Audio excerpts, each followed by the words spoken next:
Hello guys and welcome back! In this quick tutorial, I'll guide you through creating a TextNow account and using it on Windows.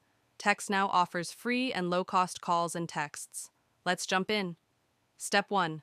Download the TextNow app. Go to your App Store or Google Play, download TextNow, and open it.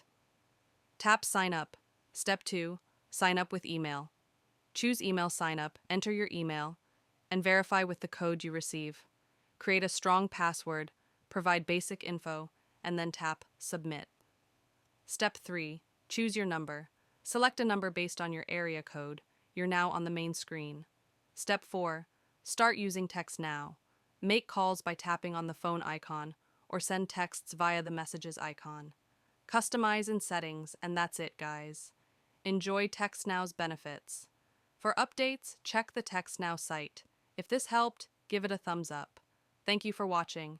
Please don't forget to like and subscribe, and I will see you in the next video.